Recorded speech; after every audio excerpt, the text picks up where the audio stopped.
자, 여러분 교재 338페이지에 감정평가의 이란.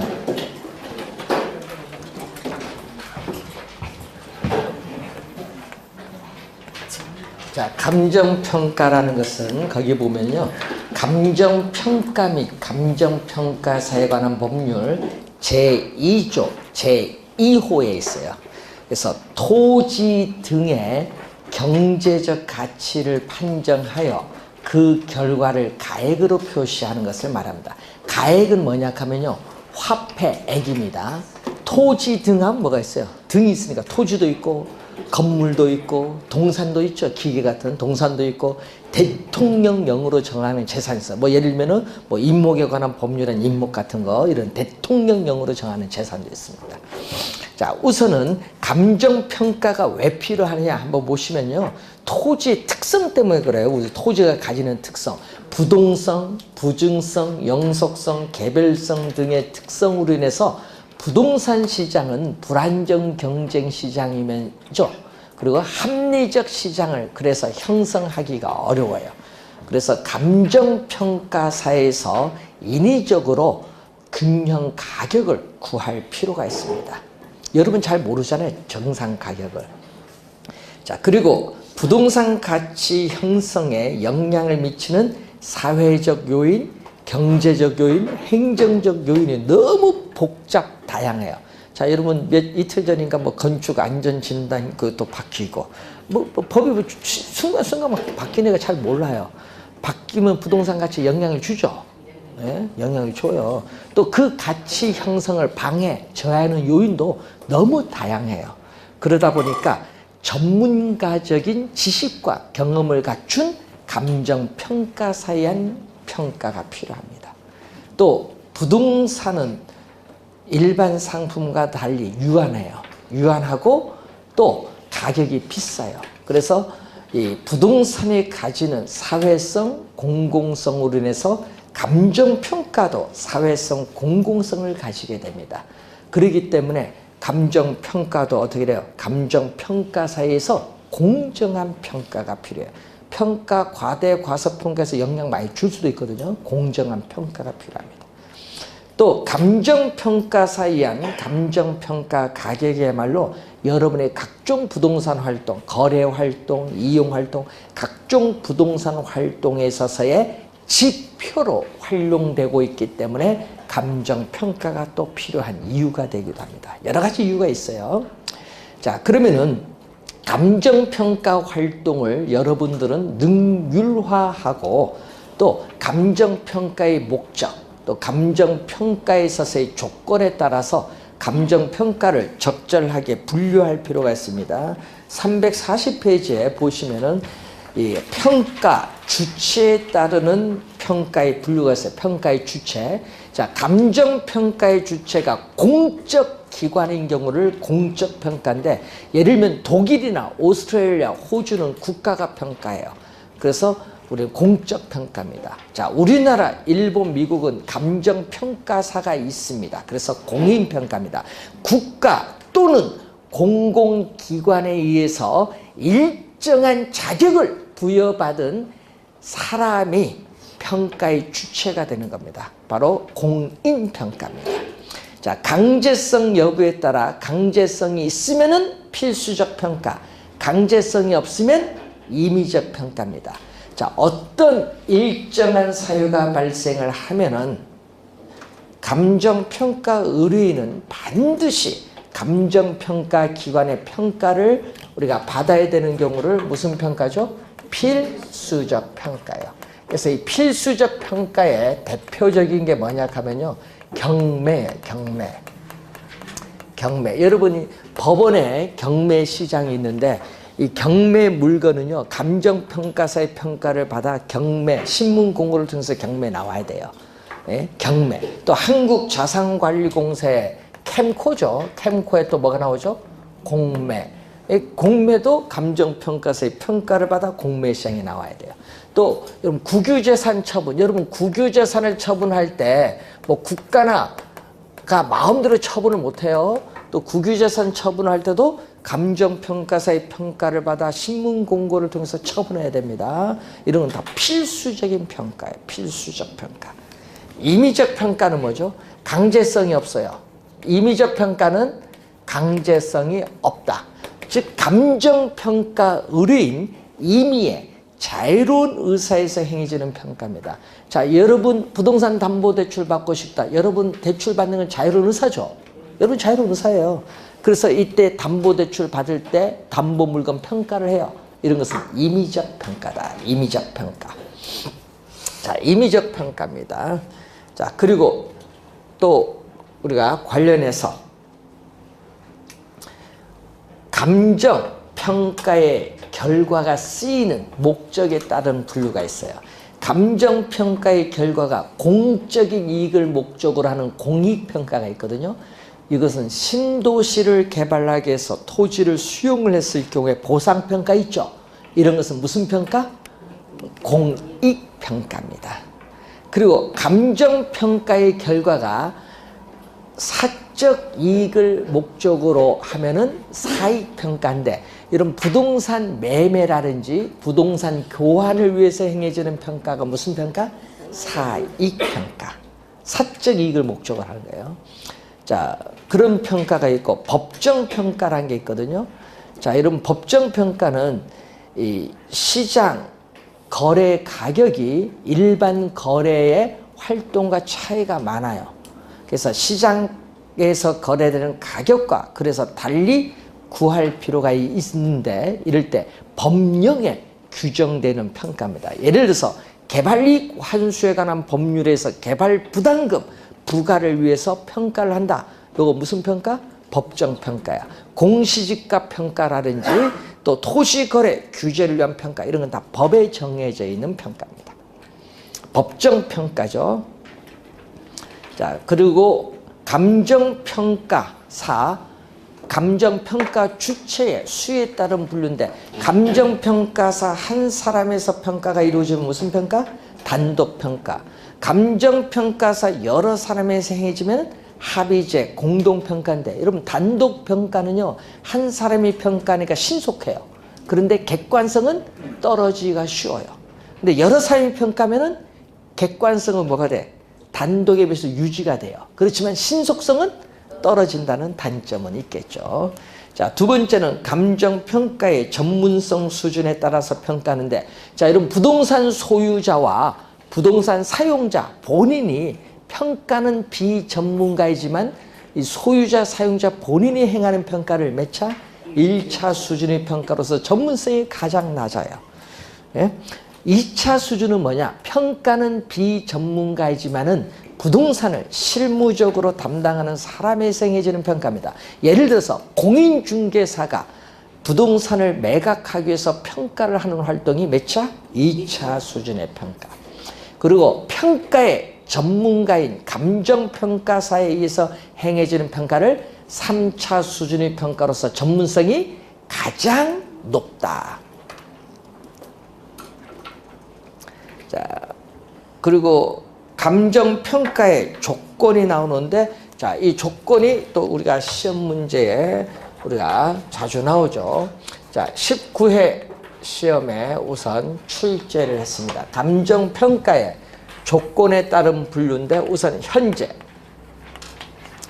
자, 여러분 현재 대상 부동산에 있어서의 상태, 구조, 환경, 점유, 뭐 불법 점유되느냐, 점유, 제한 물건의 부착 등 현재 있는 상태 그대로, 현재 있는 그대로 평가하는 것을 우리는 현황평가라고 합니다. 현황평가.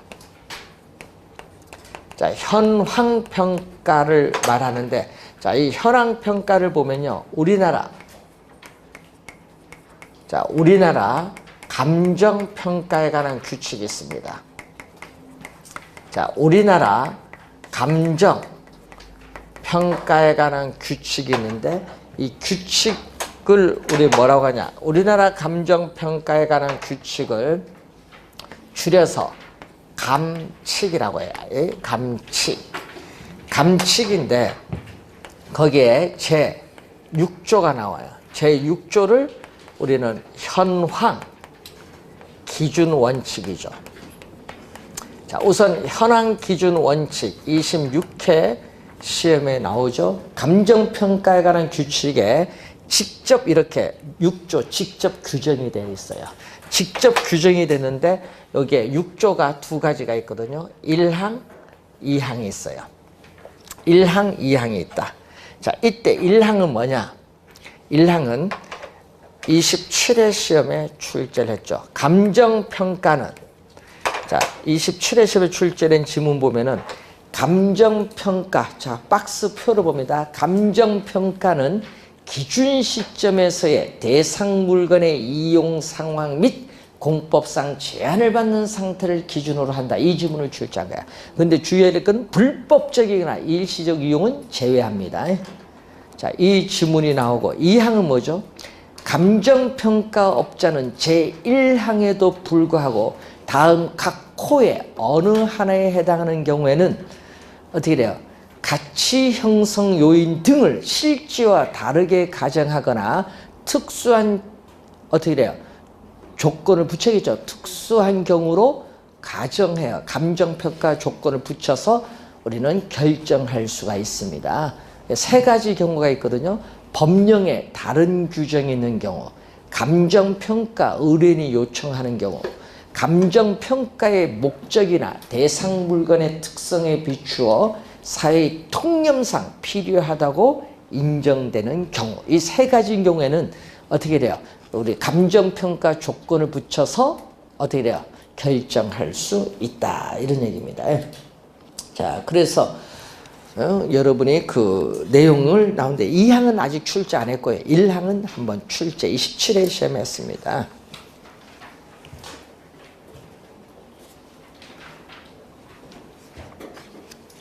자, 그리고 342페이지로 이제 오시면은 우회로 가볼까요? 여러분, 과거로 갑니다. 과거. 여러분, 우리 민사사건, 형사사건 등 재판상의 분쟁이 있을 때 과거에 일정한 시점을 기준으로 평가하는, 과거로 가면 무슨 평가? 소급평가. 과거로 가면 소급. 자, 미래로 갑니다. 미래. 자, 가까운 미래에 도래가 확실하다.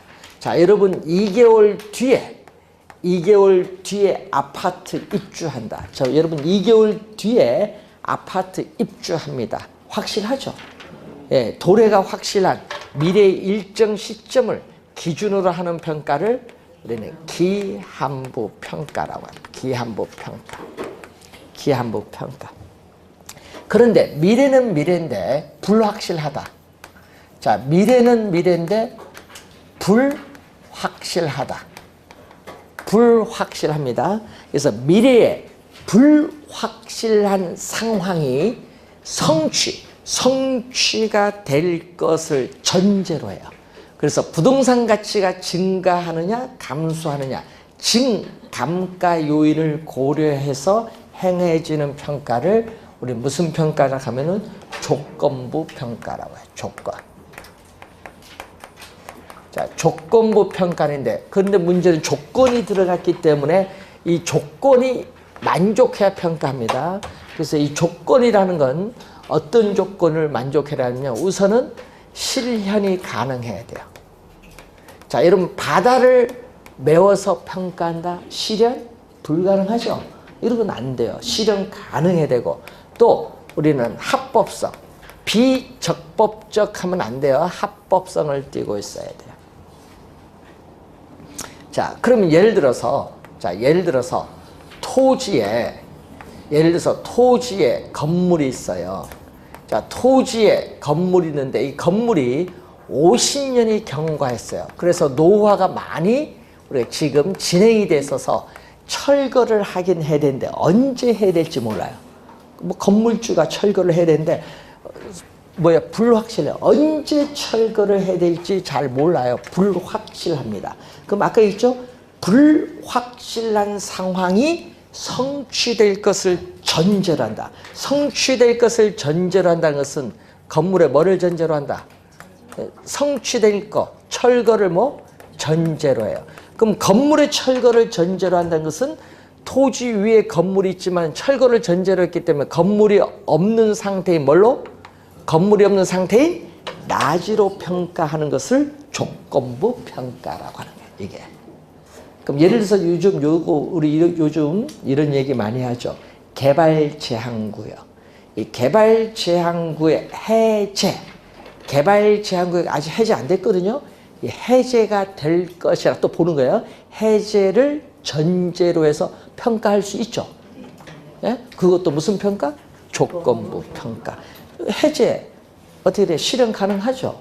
그리고 또 뭐 법적인 절차에 따라 해제되는 거 아니에요. 그러니까 조건부 평가가 돼. 자, 우선 19회 시험에 또 우선 출제를 했고 현황 평가 2번 최근에 출제했습니다. 자, 342페이지에 참모 평가가 나오죠. 자, 평가사의 소송 여부. 자, 감정평가사의 소송 여부에 따라서 두 가지로 나오죠. 자, 고용기관을 위해서 행해지는 평가가 바로 참모평가예요. 자, 여러분, 국민은행에 여러분 부동산 담보 대출 받고자 해요.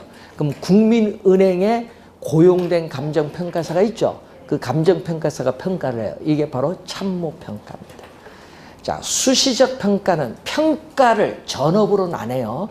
평가를 전업으로 하지는 않지만은 공업단지 조성 등과 같이 대규모 개발 사업에 있어서 고도의 전문가들이 일시적으로 모여 평가를 하게 됩니다. 이런 평가를 수시적 평가예요. 수시적 평가. 뭐 감정평가사만 모이는 게 아니죠. 건축가, 설계가, 토목 전문가 다 모입니다. 자, 그리고 관련해서 일본에서의 평가 기준이 나와요. 자, 일본에서의 우리는 감정평가의 기준인데 일본인 경우에는요. 복합부동산. 자, 여러분이 우리 부동산 첫 시간에 배울 때 복합부동산이라는 용어를 자, 복합부동산은 토지와 건물이 결합되는 경우입니다. 자, 이렇게 평가 대상 토지상에 뭐가 있다? 건물이 있어요.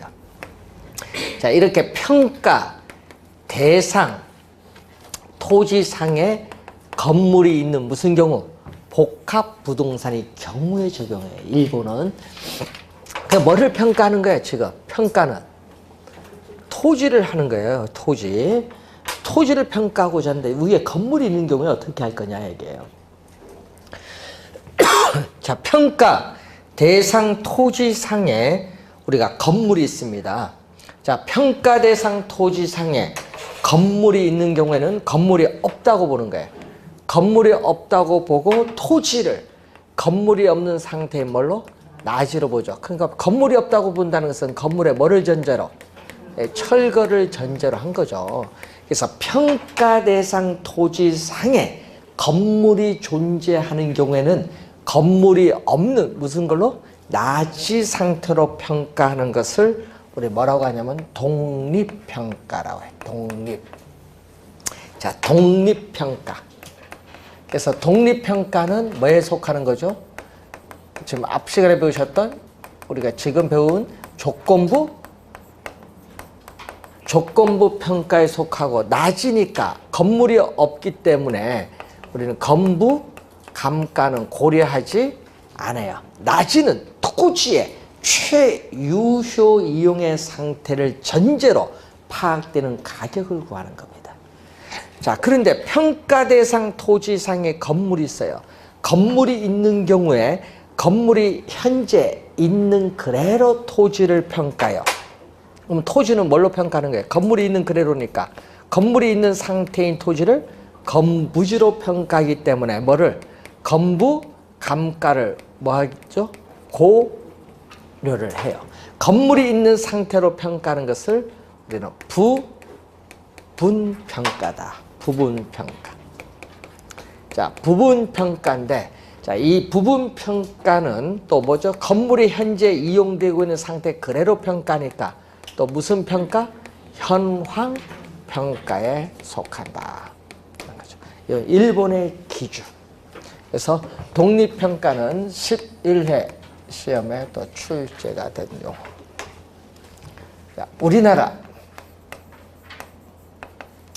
자, 우리나라 감정평가에 관한 규칙. 자, 또 우리나라 감정평가에 관한 규칙 제7조가 또 있어요. 제7조.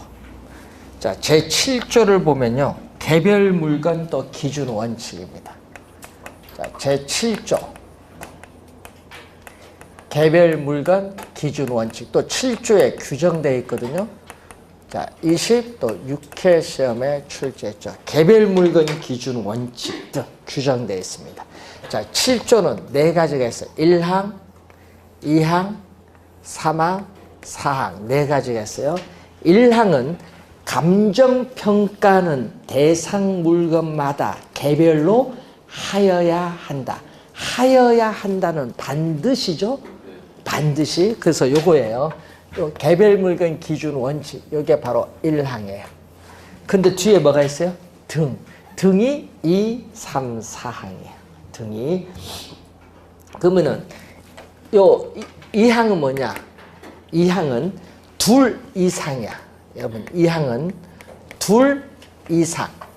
둘 이상. 예를 들면 토지, 건물. 이렇게 토지의 건물이 있는 이 둘 이상의 대상 물건이 일체로 거래되거나 대상 물건 상호 간의 용도상 불가분의 관계, 뗄래야 뗄 수 없다. 불가분의 관계가 있는 경우에는 일괄하여 감정평가할 수 있다. 할 수 있다는 거 뭐야? 할 수도 있고 안 할 수도 있는 거예요. 일항은 뭐야? 하여야 한다. 반드시 다르죠? 일괄평가입니다. 자, 사망은 뭐냐? 이건 또 하나의입니다. 하나의. 자, 하나의 대상 물건이라도 가치를 달리하는 부분은 이를 구분하여 감정평가할 수 있다. 예? 구분하여 감정평가할 수 있다. 예? 구분의 동그라미. 구분평가입니다. 나중에 거기 네모 안에 뭐 들어가냐 할 때 또 틀립니다. 자, 19회 시험, 그리고 2년 전 27회 시험에 출제. 뭐 나왔어요? 법조문 나왔어요. 법조문 그거. 아까 이항상 법조문 출제한 거예요. 그러면 예를 들어서 여러분 도로가 있거든요. 도로가 있는데 1필이 토지가 있어요. 1필이 토지가 있는데 도로 전면은 상업용, 후면은 뭐죠? 주거용으로 이용하는데 가치는 여러분 상식적으로 어디가 비싸요? 상업이 비싸지. 도로 접해서 있으니까. 그래서 문제는 하나의 물건이에요. 1필이 토지 하나의 물건이지만은 이렇게 상업용, 주거용 가치가 달라요. 이 전체를 상업용으로 평가하면 과대평가, 주거용으로 평가하면 과소평가는 그 문제가 있잖아요. 그래서 이때는 상업용, 주거용 뭐요? 구분하여 감정평가할 수 있다 얘기예요. 이게 3항입니다. 자, 4항은 일체로 이용입니다. 일체로 이용되고 있는 대상 물건의 일부분에 대하여 감정평가해야 할 특수한 목적, 예를 들면 세금 부과한다. 특수한 목적이나 합리적 이유가 있는 경우에는 그 부분에 대하여 감정평가할 수 있다. 예? 부분평가가 나오죠. 부분평가. 부분평가는요. 19회 시험의 정답 또 22회 시험에도 정답 두 번 다 정답짐으로 물었어. 그리고 주의해야 될 건요. 요 두 가지 요거 뭐 한다. 요 두 가지 구분 잘 해놔야 돼. 시험에 나면 막 헷갈려. 자, 예를 들어서 부분평가는 1필이 토지가 있는데 이 토지의 요 일부분 이 부분이 도시계획도로가 예정되어 있다. 자, 도시계획도로가 예정이 되어 있다. 도시계획도로가 예정돼서 뭐를 한다? 도시계획도로가 예정돼서 뭐를 한다? 수용을 한다. 도시계획도로가 예정돼서 수용을 하게 되면은 평가, 보상평가 해야죠. 그때는 요 전체를 기준해. 그때는 요 전체를 기준해서 요 일부분을 평가해요. 그래서 부분 평가를 할 때는 일체로 이용되고 있는 물건 전체를 기준. 이 물건 전체를 기준으로 해서 뭐를 요 일부분을 평가하는 게 부분 평가. 자, 그래서 구분을 이렇게 해 두시면 되겠습니다. 자, 345페이지로 와서 부동산 가치가 나오는데, 자, 1번 보세요. 부동산 가치는 부동산 소유에서 비롯되는 장래 이익, 편익을 현재의 가치로 환원한 값입니다. 자, 거기 장래 이익은 두 가지가 있죠. 유형적 이익이 있어요. 여러분, 유형적 이익은 뭐예요? 유형적 이익은 뭐 전매 차익, 임대료 수입 뭐 이런 걸 얘기하고요. 무형적 이익은요, 여러분 집들이 하죠. 왜 해요? 네. 우리나라만 하는 게 다, 전 세계 다 하더라고요. 부동산 소유로 인한 정신적 만족감이 크거든. 그래서 알려야 돼. 그래서 집들이 하는 거예요. 네. 자랑하러 가니까 열심히 가서 어떻게 돼요? 먹어줘야죠. 네, 1박 2일은 기본으로 해야 돼요. 원래 그렇게 안 합니까? 저는 집들이 가면 1박 2일 가는데요. 뭐 하나, 상대를 하나 뽑아와야지, 뭐, 갔으면. 그래서 요즘은 어떻게 하냐면, 외국도 마찬가지로 파티를 하잖아요. 집들에서. 또 상당히 다 그렇습니다. 이웃에 또 뭐 한다? 외국은 알리잖아요. 이사 왔다고 뭐 이렇게 해서 그런 것도 있고, 친교육 목적도 있고, 하여튼, 소유로 인한 정신적 만족감이 큽니다.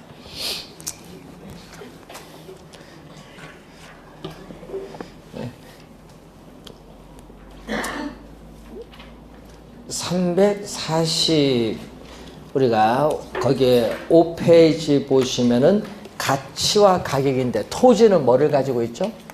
토지는 영속성의 특성을 가지고 있고, 건물은 수명이 어떻게 철거할 때까지 수명이 있잖아요. 내구성을 가지고 있어요. 그렇기 때문에 토지, 건물, 특히 건물은 철거할 때까지 유용성이 지속이 되죠. 그렇기 때문에 우리는 효용이 오랜 기간 지속되는 내구성을 가진 건물도 있기 때문에 우리는 가치 개념을 중시하게 해요. 소유에서 비롯된 오랜 기간 발생하는 장래 이익을 알아야 되거든요. 그래서 가치 개념을 우리는 중시 여깁니다. 그러다 보니까 이 부동산 학자들은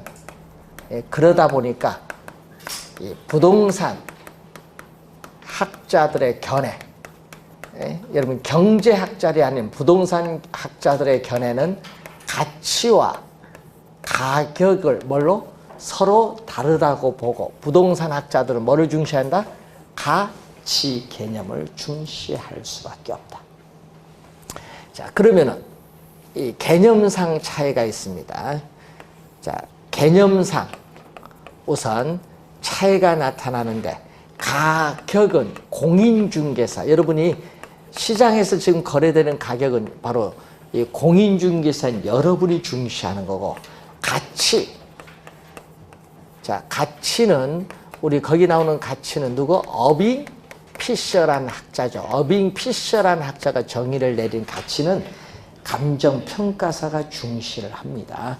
자, 이때 개념 보세요. 개념상의 차이가 있습니다.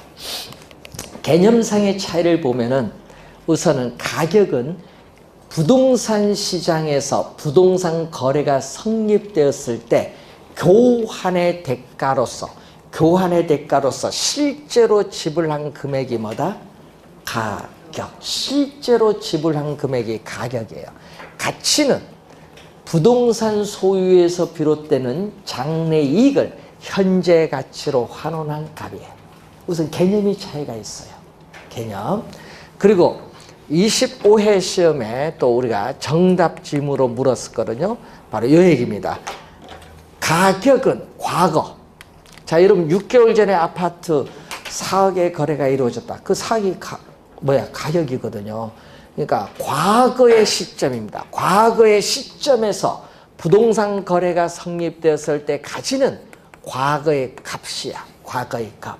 근데 가치는 현재야. 현재. 이거는 현재 시점에서 부동산 소유에서 비롯되는 장래 이익을 현재 가치화한 무슨 값? 현재의 값. 그래서 시험 문제는 뭘로 출제했겠어요? 그럼 시험에는 과거를 뭘로? 현재로. 현재는 뭘로?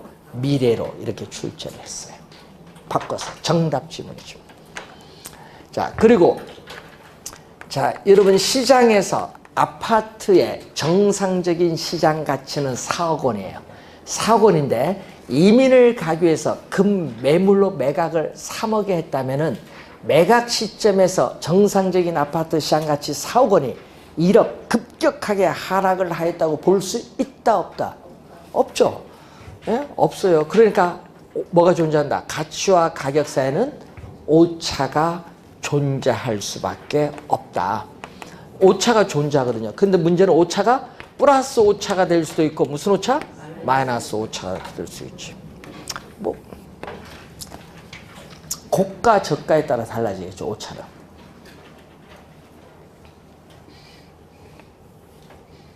자, 가격은 교환의 대가로서 실제로 지불한 시점에서의 가격은 단 한 개 존재해요.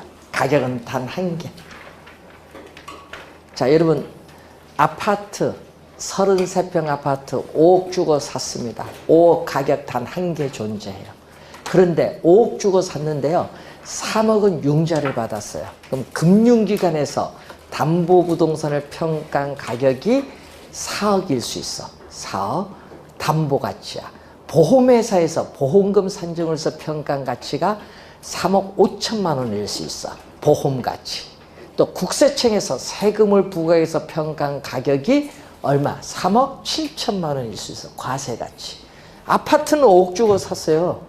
가격은 단 한 개지만은 보는 사람의 견해에 따라 과세가치, 담보가치, 보험가치, 시장가치 등 여러 개 존재할 수 있다. 가치의 무슨 개념? 다원적 개념. 가치의 다원적 개념이 나타나죠. 그래서 이 다원적 개념에 의해서 가치를 또 두 번 출제를 했는데 346페이지에 박스 안에 볼까요? 자, 보험 가치는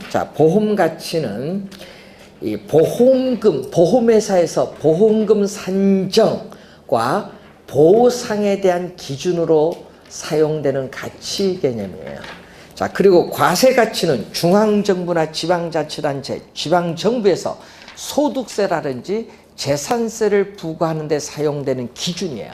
그렇기 때문에 법령이 있죠. 뭐 지방세법, 소득세법. 이 법령에 의해서 우리가 조정된 부동산의 가치를 말합니다. 과세가치.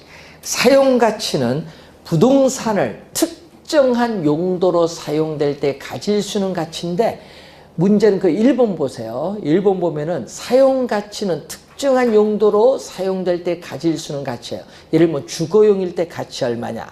근데 이 사용가치는 부동산 시장에서 부동산이 매매가 형성되었을 때 가지는 교환가치와는 아무런 상관이 없다. 맨 끝에 아무런 관련, 상관이 없다. 밑줄. 요거 23회 시험은요. 사용가치와 유사하다고 출제했어요. 정답 지문이었습니다. 아무런 상관이 없어요. 자, 그리고 공익가치 나오죠. 자, 여러분 어떤 부동산의 최고 최선의 이용, 최유효용이 사적인 목적인 경제적 이용에 있는 것이 아닙니다. 뭐죠? 우리 한라산 이런 산림자원의 보존이나 보존 같은 공공목적의 비경제적인 이용했을 때 가질 수 있는 가치를 공익가치라는 용어를 사용해요. 자, 그리고 투자가치는 투자론에서 배웠죠. 우리가 투자 대상 부동산이 특정 투자자에게 주는 주관적 가치. 11회 시험 요걸 객관적으로 출제했다는 거죠. 자, 시장 가치는 부동산 시장에서 거래가 성립됐을 때 가지는 객관적 가치입니다. 시장 가치는 객관적 가치고요. 장부 가치. 자, 부동산의 최초 취득한 가격에서 사용에 따라 소모되죠. 그래서 법적으로 허용되는 방법에 의한 감가상각분을 제외한 나머지야. 즉 남아있는 장부상에 남아있는 잔존 가치를 장부 가치라고 해. 자, 여러분 뉴스 어제 보니까 아까 한국 GM의 산업은행이요 17%를 모르게 매각하려다가 그게 보고서에 나타났잖아. GM의 한국 산업은행이 가진 17%의 장부 가치 제로로 났어. 돈 다 날린다고 본 거예요. 예? 장부 남아있는 가치가 없다고 본 거지. 예? 예? 그러니까 이제 장부 가치는 잔존상 남아있는 가치를 얘기합니다. 자, 가치와 가격에 있어서의 관계를 한번 갑니다. 가치를 화폐를 매개체로 해서, 자, 가치를 화폐를 매개체로 해서 나타낸 것을 뭐라고 하죠? 가격이야. 자, 가치는 여러분 상품을 소비함으로써 얻는 만족이 뭐라고 배우셨죠? 효용이죠. 이 효용에 중점을 두고 있는 것이 뭐다? 가치야. 가치는 효용에 중점을 둔데 이 상품을 소비함으로써 얻는 만족은 사람마다 동일하다 다르다? 다르죠. 다르니까 주관적이지 뭐. 효용에 중점을 두고 있기 때문에 주관적이고 추상적인 개념이에요. 그런데 화폐로 표시된 가격은 뭐야? 1제곱미터당 1,000만 원. 뭐 이 식으로 1,000만 원 누구에게나 다 1,000만 원이지 뭐. 뭐다? 요거는 주관적이 아니라 객관적. 화폐로 표시되어 있기 때문에 객관적이면서 구체적으로 나타난 값이다. 자, 그래서 가격의 기초에는 가치가 있습니다. 그래서 부동산 가치가 상승하면은, 부동산 가치가 상승하면은 우리가 화폐로 표시된 부동산 가격도 뭐 한다? 상승을 하고, 부동산 가치가 하락을 하면 부동산 가격도 하락을 합니다. 이 가치와 가격은 이렇게 같은 방향으로 변동한다. 같은 방향. 자, 인플레이션이 발생을 해서 화폐 가치가 우리가 하락을 하면은 실물 자산인 부동산 가격은 뭔다? 상승하죠. 화폐 가치와 부동산 가격은 반대 방향, 역방향으로 변동하고 있다라는 거. 자, 단기에는 우리가 가격이 가치로부터 괴리가 돼요. 예? 단기에는 가격이 가치로부터 괴리, 벗어나는 거예요. 예? 벗어나 있다. 예? 같지가 않다는 거죠. 예를 들어서 여러분이 공급량이 수요량보다 많은 초과 공급이 발생하면은 공급자 간에 뭐 한다? 경쟁을 하겠죠. 경쟁을 해서 가격이 가치 이하로 하락을 할 것이고, 또 수요량이 공급량보다 많은 초과 수요가 발생하면은 우린 적은 양의 상품을 소비하기 위해서 수요자 간에 뭐죠? 경쟁이 벌이죠. 수요자 간의 경쟁은 가격을 가치 이상으로 상승시켜요. 자, 단기에는 가격이 가치로부터 괴리되는데 장기에는 어떻게 돼요? 장기에는 가격이 가치에 일치되게끔 조정이 이루어져요. 따라서 이 가격에 이른 조정 과정을 거쳐서 가치에 일치되는데, 그래서 이 가치를 우리는 가격에 있어서 장기적인 균형값이다. 가격의 장기적인 균형값, 균형치, 장기적인 균형값, 균형치로서의 성격을 가지고 있다 볼 수 있는데, 요 단기, 장기 이 내용이 19회 시험의 정답지문으로 우선 출제를 했습니다. 자, 부동산 가치의 기능이 나오죠. 자, 여러분이 우선 시장에서 수요 공급에서 가격이 결정이 되는데, 우선은 토지 특성인 부증성으로 해서 토지는 한정되어 있기 때문에 이 가격에 따라 수요자에게 자원이 배분되는 기능을 가져요.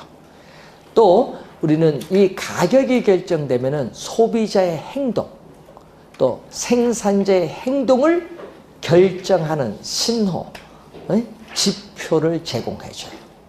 그리고 부동산 시장에서 수요와 공급에서 결정되는 가격은 시장에서의 모든 기회비용을 올바르게 반영을 하는 가격이 아니라는 것. 감정평가사가 평가한 감정평가 가격의 말로 시장에서의 기회비용, 모든 기회비용을 올바르게 반영한 가격이라고 하는데 이걸 뭐라고 하죠? 시장에서 기회비용을 올바르게 모두 반영한 무슨 가격? 잠재 가격. 이건 숨어 있는 것까지 다 반영한 거죠. 자, 여러분, 우리 뭐 미국 국무부 보면요, 섀도우 프로그램도 있거든요. 뭐 이런 게 있듯이 섀도우 숨어 있는 것까지 다 반영한 가격. 섀도우 프라이스, 잠재 가격의 기능을 가져요. 뭐가? 감정평가사가 평가 가격이 시장에서 모든 기회비용을 올바르게 다 반영하는 잠재 가격의 기능을 가지고 있다. 자, 시장 가치가 나오죠. 자, 시장 가치를 보면은, 자, 시장 가치는, 자, 우리나라 감정평가에 관한 규칙 제2조 보면 용어가 나오는데 그 2조에 제1호에 보면은 뭐가 나오냐? 개념이 나와요. 개념. 자, 이 개념이 여러분 27회 2년 전에 또 정답으로 물었어요. 개념. 자, 평가 대상 토지 등, 평가 대상 토지 등을 대상 물건이라고 합니다. 그래서 대상 물건이 통상적 시장에서 충분한 기간 동안 거래를 위하여 공개된 후, 공개됐어요. 그 내용에 정통한 당사자 사이에 신중하고 자발적인 거래, 강요가 아닙니다. 자발적인 거래가 있을 경우, 자, 몇 줄 읽습니다. 성립할 가능성이 가장 높다고 인정되는 대상 물건의 가액을 시장 가치다. 성립할 가능성이 가장 높다고 인정되는 대상 물건의 가액입니다. 자, 우선 27회 시험에 그 개념이 출제했어요. 그리고 또 시험에 많이 나온 게 있죠. 뭐가 있다? 또 5조. 자, 감정평가에 관한 규칙 제5조가 나오거든요. 5조도 무슨 기준? 시장 가치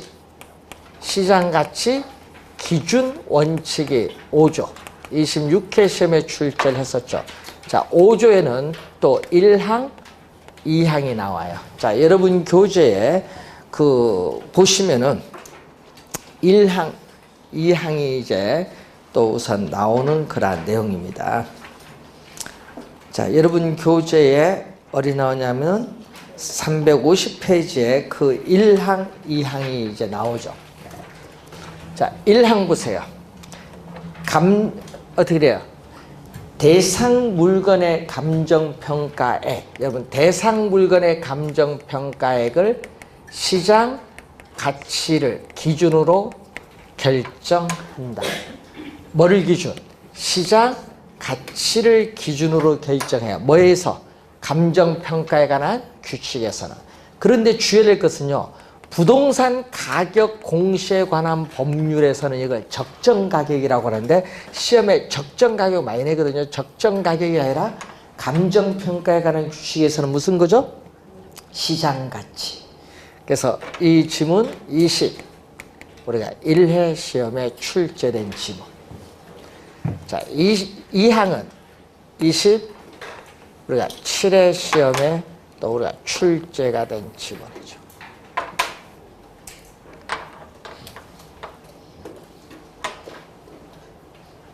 뭐가 나왔어요? 2항은 이렇게 나왔죠. 우리는 감정평가업자는 제1항에도 불구하고 다음 각 코에 어느 하나에 해당하는 경우에는 대상 물건의 감정평가액을 시장 가치 외의 가치를 기준으로 결정할 수 있다. 세 가지 있죠. 법령에 다른 규정이 있는 경우, 그리고 감정평가 의뢰인이 요청하는 경우, 감정평가의 목적이나 대상 물건의 특성에 비추어 사회 통념상 필요하다고 인정되는 경우, 그 세 가지 경우에는요, 그 중에 어느 하나에 해당하면은 시장 가치 외의 가치를 기준으로 결정할 수 있다. 그 시험에 그 조문들이 가끔 이제 출제하거든요. 일항 좀 주의 좀 해두시고, 자, 351페이지에 부동산 가치의 형성 원리 들어가는데 이 내용은 잠시 쉬고 시작하겠습니다.